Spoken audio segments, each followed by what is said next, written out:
Today, we're going to be talking about two very powerful subjects. You don't want to miss what happened with the election, because there was election fraud, election interference, and our people were there to catch it. Our lawyers were there to grab it. I want to talk to you about the algorithm thing we were all worried about. What happened there? Why didn't they try to messing with the numbers this time? It's because of the turnout.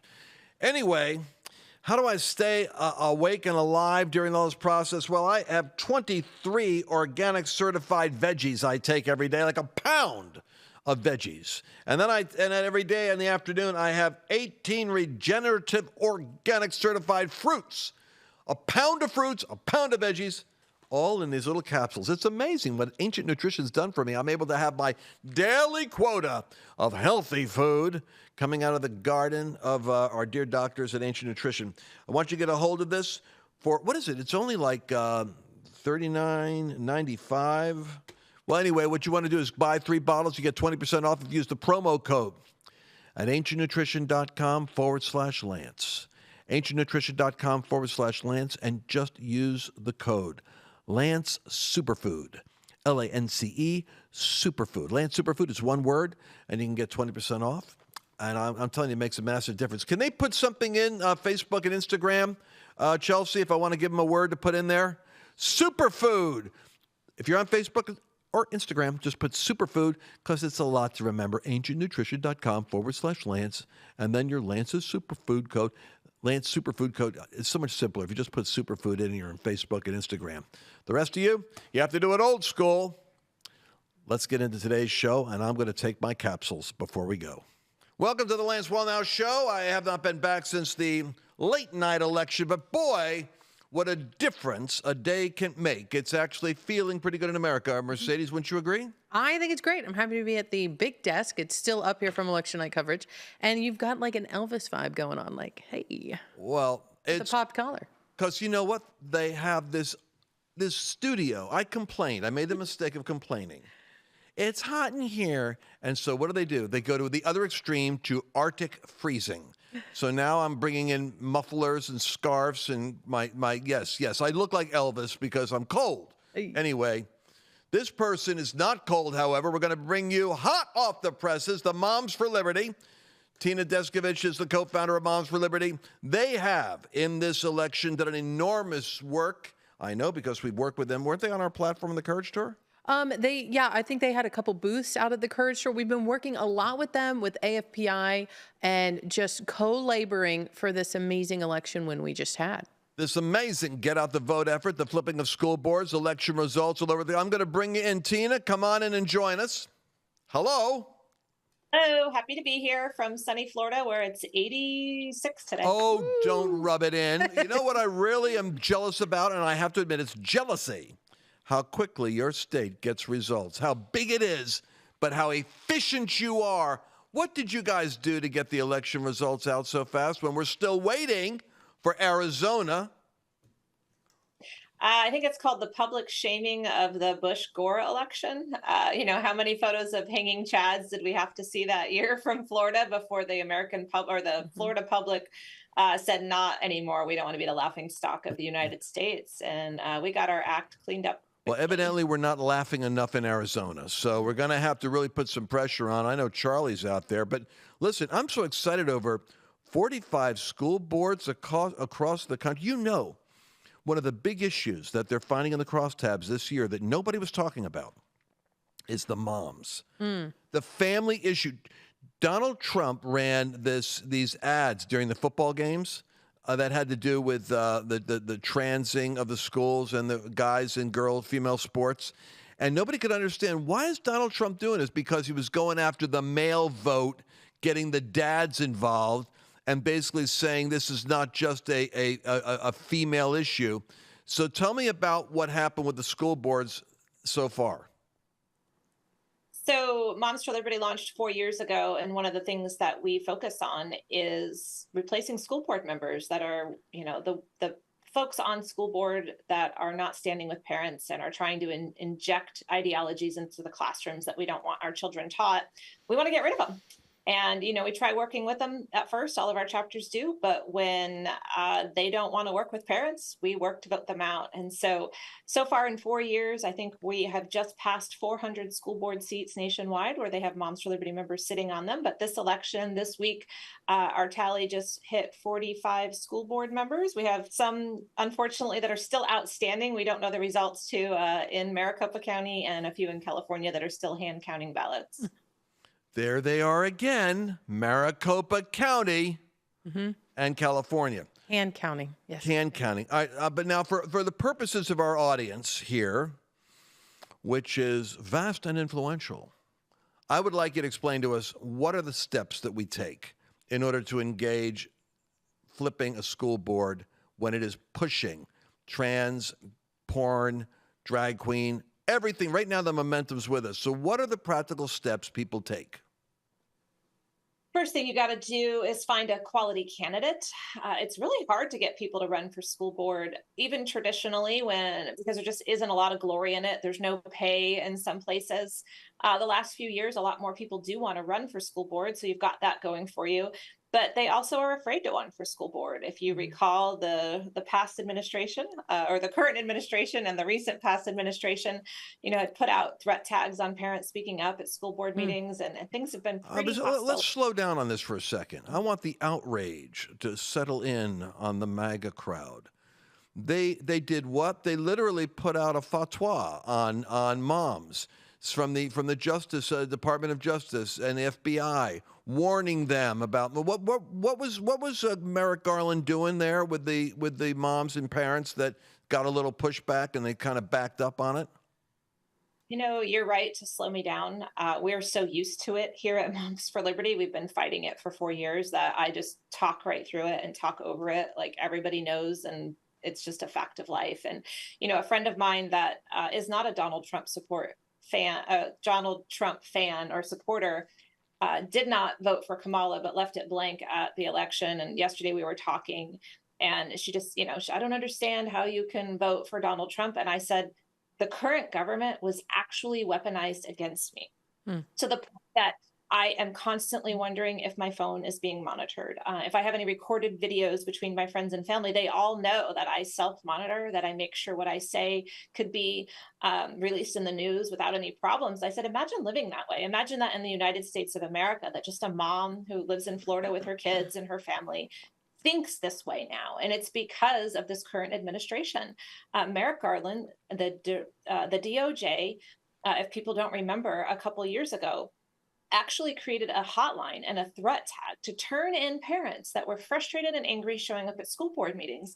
We had our just normal moms at home making peanut butter and jelly sandwiches, getting calls from the FBI, asking them if they spoke at their school board meetings the night before, asking them what their mental health status was, if they had a weapon in their home, and then at the end telling them not to tell anybody that they called.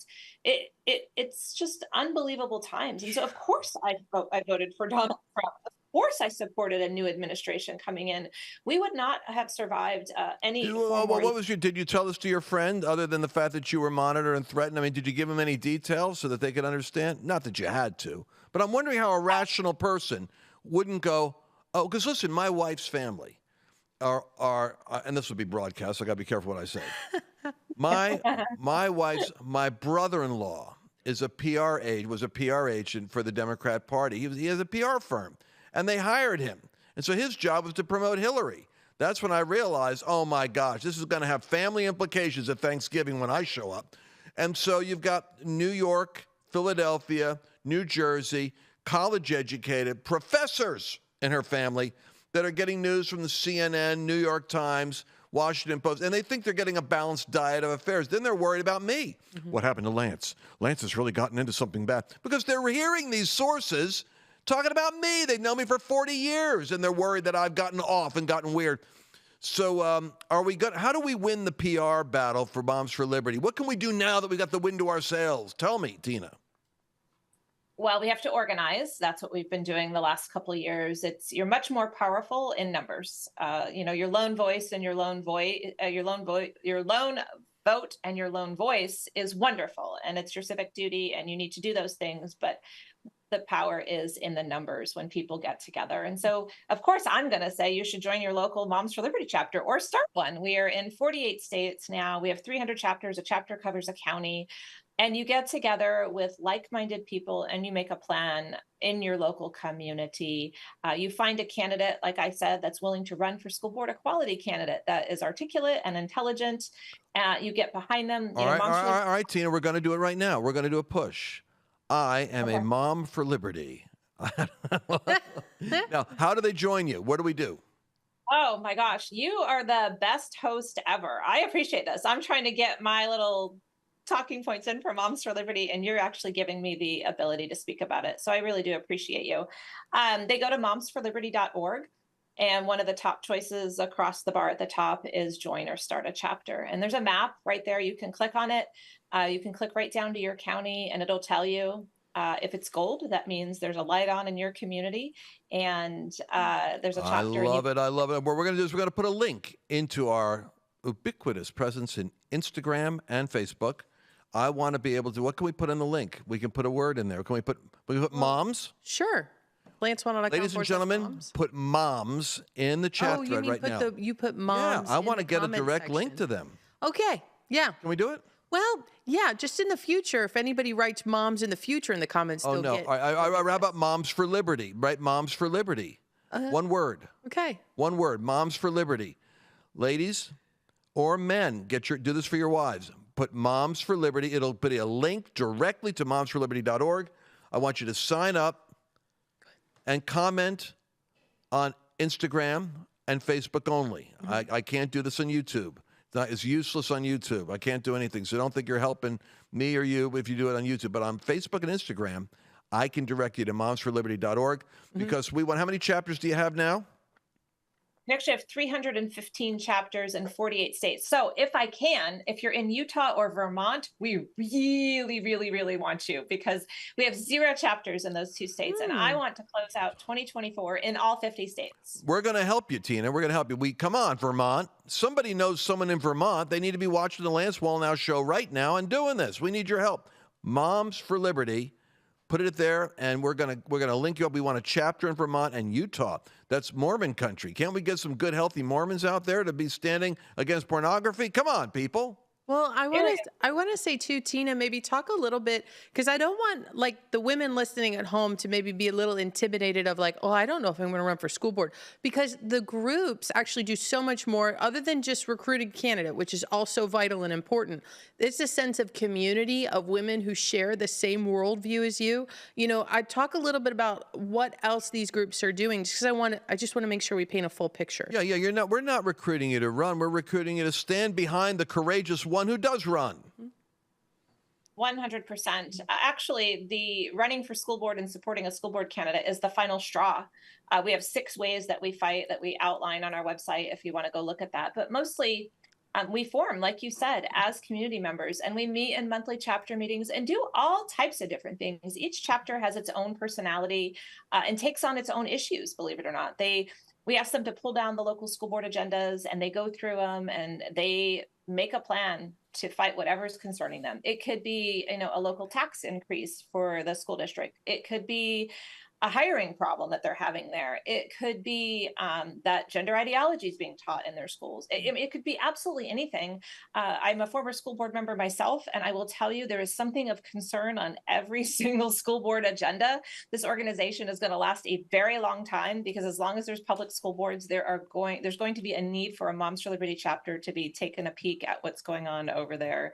At the school district. One more thing on this topic that I want to add that you had said, I want to be clear that dads can be a member of Moms for Liberty too. We actually have 4 chapters, I think, that are run by dads. So we have plenty of dads. Oh boy, I'll tell you what, when the Papa Bear shows up with the Mama Bear, there's something to deal with. All right, Tina Descovich, we are going to be going for Moms for Liberty. How about you personally? You got a handle there on Twitter or someplace on social media? Quick, shout it out before we go off. Tina Descovich. It's all at Tina Descovich. We'll put it up in the lower thirds. All right, well, we're going to have you on again, Tina. We're going to be celebrating that Vermont chapter. We're going to be christening it right here on the show. And thank you for giving us the time. 45 school boards, more coming. Every state's going to have a Moms for Liberty. And boom, this is the time to make a difference, moms. Thank you very much, Tina. Thank you. We're entering a period of time that has increased hostility against people of faith. It's a time when Christians are going to be tested on a moral, physical, psychological, and even a financial basis. I'm here to remind you that God is the one who has blessed you thus far, and He will take care of you in the future. You have a divine responsibility, however, to see trouble and prepare yourself. For example, with record inflation eating away at the value of the US dollar, the savings in your retirement account is in danger of slipping away. I recommend diversifying your 401k or IRA out of paper assets and into physical gold. And the best way to do that is with a gold IRA from Birch Gold Group. Now that includes no penalties, there's no taxes when you transfer current retirement funds into Birch Gold. To see how it works, I want you to go to lancewallnau.com/Birch and get your free info kit, and you'll be glad that you did. So, you know, one of the big reliefs for me on the Lance Wallnau Show, which right now is, you're telling me we have 60 million total social media downloads? 69 million. 69 million. If I had $1 for every download, boy, would I be a rich man. Anyway, so here's my point. I'm watching Alex Jones, and Alex drives me crazy, but I listen to everybody. In order to give you the best information, I listen to copious quantities of information. And so we had Dr. Jerome Corsi on, who was talking about the algorithms and the software and the manipulation of data and how he was worried the election was going to be thrown because of the data algorithms. And I'm pulling my hair out. I don't know how to fight that. All I know how to do is go out and get out votes and get out messages. But then Alex Jones was backing that up, saying, here's the big threat. Now, here's my theory on this. It isn't that there isn't a potential threat there. It's that there's other ways that cheats happen. And the other ways are more primal, more easy to deal with. You can clean them. I'm not a CIA analyst. I can't go into the data and fix that. But I can make it hard to cheat in other ways. And that's where we put so much effort, time, and money into eliminating fake votes, dead voters, names that aren't qualified. And we had I'd say like close to 1 million names, I think, in the last 4 years. We were able to expunge off of various efforts. It's all expensive, so we take it seriously just to have a fair vote. But I have somebody on now who is one of the organizations that we worked with, which is Election Integrity Network, and Kerri Toloczko works with Kalita Mitchell. We had Kalita Mitchell on, but Kalita's been in the news with Bannon lately because there's a story we aren't catching, and that is where was the theft? Where was the anomalies going on in the last election? This very cycle, we have to deal with it. And I don't know where to begin, so I'm bringing the expert on. Kerri, will you join us now? Happy to be with you. It's great. Great to be with you. Can you explain to our folks that are watching us what it is that you do, and then what are the insights you've got to give us on this last election? Well, at Election Integrity Network, we started about 3.5 years ago after we all woke up that November day and said, what was that? Something happened. We don't know what it was. It wasn't good, but we're not sure we can prove it in court. So what we did, we put together a network of state coalitions, very active state coalitions. We work with a whole bunch of other wonderful election integrity groups, and we put people out there. Our goal was to train, to engage, and to equip folks, just regular folks, not fancy folks, just wonderful citizen patriots, and put them out there in election offices and at polling stations. So I kind of am joking now that the greatest story never told in this election is the lack of fraud and the lack of problems. So twofold. One, not so much, because eyes were on almost every ballot. And number two, when there were problems, and I could give you some specific examples, our poll observers were out there reporting it up the chain, and they made unbelievable calls, saw things that were wrong and fixed them. And it's really made a huge difference in what's going on out there and the confidence, I think, that we have in the election results. All right, so for instance, give me a typical thing that our people were out there because we helped to push people into that too, didn't we, Mercedes? We did. Yeah, we did with Kalita before. Yeah, with Kalita, right? We recruited at our rallies, just bipartisan voting people. So, but give me an example of something caught that was dealt with. I would love to. So my favorite story of all of them happened in Milwaukee, which all kinds of crazy stuff happens there. So there were 13 tabulator machines that had their little red sticker put on them. It's a seal. It's a very, very sticky seal. Put on in the morning. Poll observers, both Republicans and Democrats, saw the seals intact. Well, somewhere in the middle of the afternoon, one of our people, one of our Republican poll observers, started noticing that the sticky seals had magically fallen off the tabulator machines. Not the election administrators found them. Our people found it. And so it wasn't so good. They ran it up the flagpole. The flagpole called a lawyer. People came in, looked at the ballots, looked at the lack of a seal and said, oh, this isn't going to stand because everyone's hanging around looking now. 2020, no one would have been looking. So they recounted with bipartisan poll observers all 34,000 ballots in that Milwaukee precinct because one of our people saw it. And so multiply that times all those other precincts as shenanigans are happening. But here's the two pieces to that are important. One, we had our people there to make sure that we had eyes, boots on the ground, eyes watching. But then the big thing is a call was made. A lawyer gets involved. A lawyer that can have a direct hotline to somebody that has skin in the game there in Milwaukee saying, hey, we're telling you, if this isn't addressed immediately, you've got a lawsuit. You're going to be in the news. We're going to be making a big stink out of this. Fix it. Am I misreading that? No, not at all. And the other thing that happens now is these poll observers and their friends take to Twitter, take to Facebook, take to Rumble, take to wherever.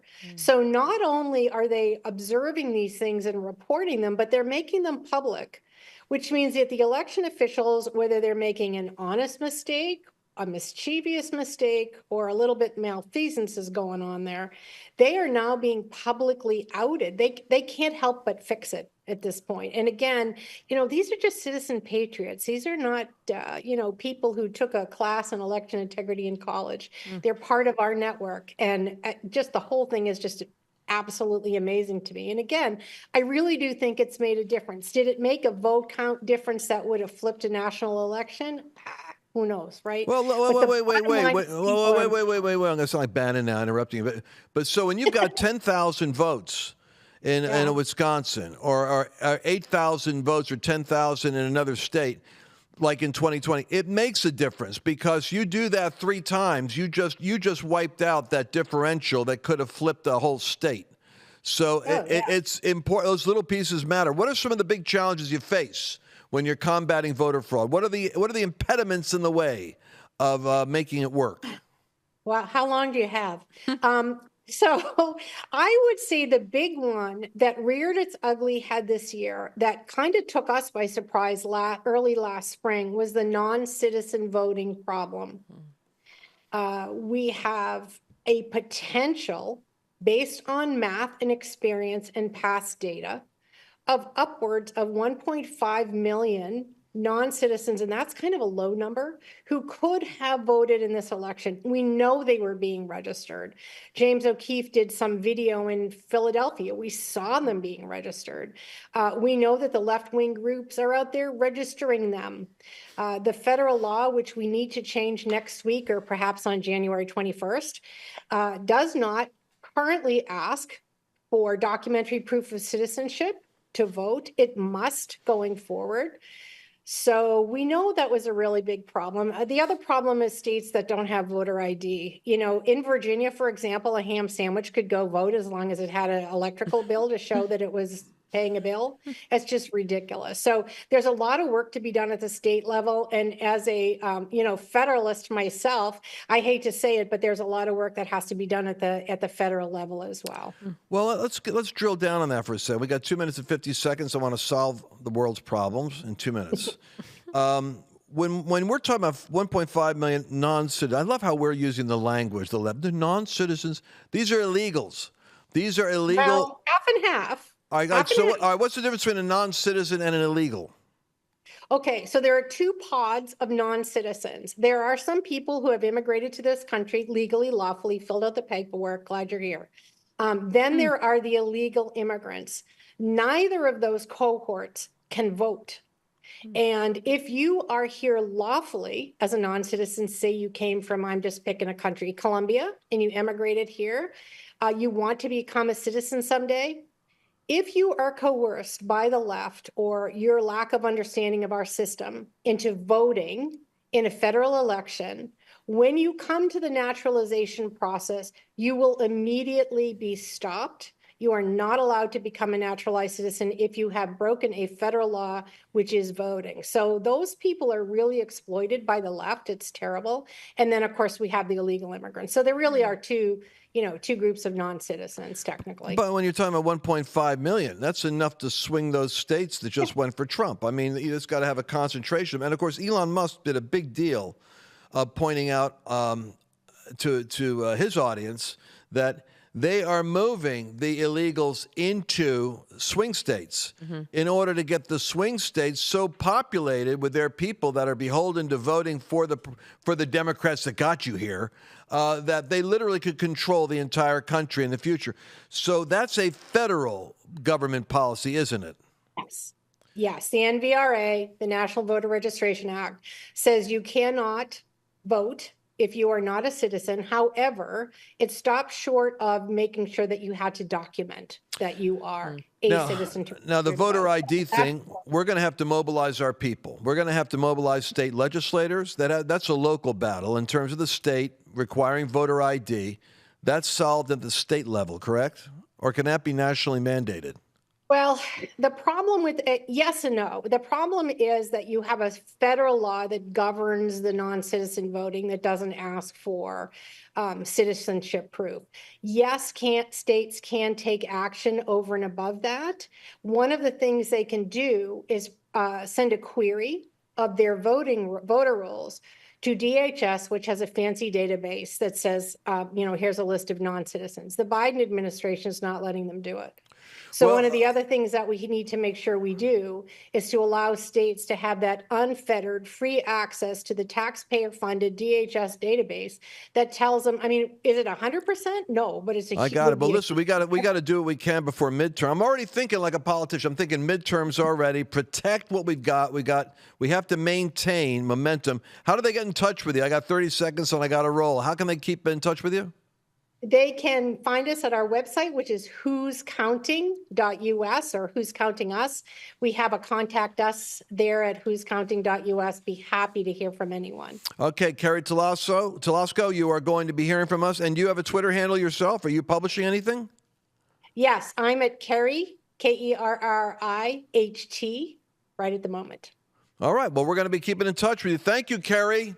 We love what you're doing. Keep the good work up. God bless. Well, we are. You know what they need? I'm listening to it. You remember that Kamala ad where it was like the white suburban women and the husband was like coercing them into like voting, like, you know who to vote for, right? I was like, we need like the Democrat version of that where it's like they're shuttling people over the border and they're like, you know who to vote for, right? Yeah. But the thing is, like, the Hispanic community shares so many traditional family conservative worldview, and then it's like, but secretly they're voting for Trump, like, that's what I'm saying. Like, wouldn't that be the funniest little SNL skit? Well, that's why I wanted to have one of those like hand waving things with a cardboard cutout, so that as illegals are coming in to the United States through a hole in the fence, there's Biden waving at them, like that. Because that's pretty much what you're dealing with. Well, listen, I don't know where time goes, but we between Moms for Liberty and election integrity, it's a women's world. Oh, what can I say? This is the year of the woman. Remember what the Bible says in Genesis? The woman will crush the serpent's head. There's a lot of women that are leading the assault right here. Isn't that true, Mercedes? I think, and Annabelle corrected it. It was so funny. You said this the other night at dinner, and you were like, I think it's the year of the woman. And I said, I think it's the year of female leadership. And simultaneously, Annabelle from the other side, it's been the year of the woman. And I was like, how female for you to be like, it's the year of the woman. And then women start correcting you. I just thought that was funny. Yeah, the moment it's the year of the woman, I end up getting corrected by multiple women. Anyway, we look forward to keeping in touch with you. Remember that at lancewallnau.com/podcast. And we need reviews. Listen, guys, I found out that you can review. And if you review, then I can be up there higher than the left-wing crazy people. So how do they do that? They've got to subscribe to the podcast, whatever platform you're listening on. So maybe you watch us on Facebook or watch us on YouTube. But if you could subscribe to us on your favorite podcasting platform and then just leave Lance a positive review. If you're enjoying it, leave the positive review. If you're not enjoying it, you don't need to leave a review. But, you know. What's a podcast platform they could use? My people might need to know. Spotify, Apple Podcasts, the Google's got one. What'd you say? Amazon. Spotify, Amazon, or Apple. I'm going to start putting them. I need a graphic. I'm going to make the appeal to our audience all the time that we need you to leave the review on the podcast app, not on Facebook, but not on Instagram, but on the podcast app. Then I won't be confined to the corner. I could go to the middle and then move up to the top of the podcast world. Yes. With you, we can go to the top. Anyway, I love you. I appreciate you. We got a lot of work to do. This is just the beginning of a campaign. Celebrate that we've got one down, but we've got work to do. Look forward to seeing you tomorrow.